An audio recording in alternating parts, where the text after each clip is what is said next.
Andito ako ngayon, gumagawa ng ravioli.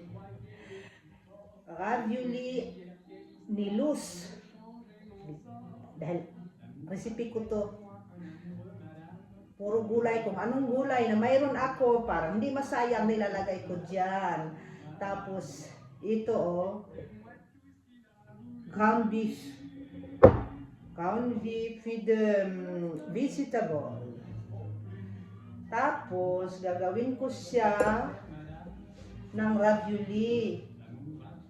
Dahil, parang hindi masayang yung mga gulay ko.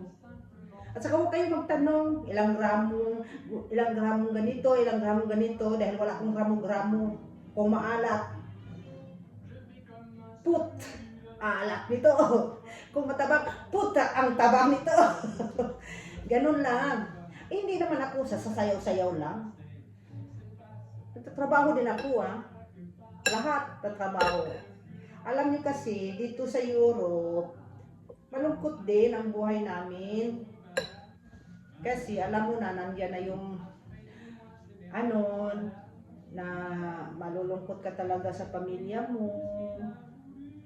Tapos, ang gagawin mo, sasayaw-sayaw ka na lang para bawas sa stress yan, promise. Nakabawas talaga sa stress. Kaya ako sumasayaw.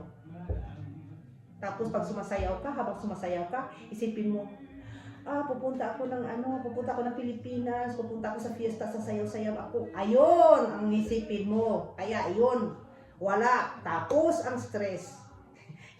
Yun, totoo yun.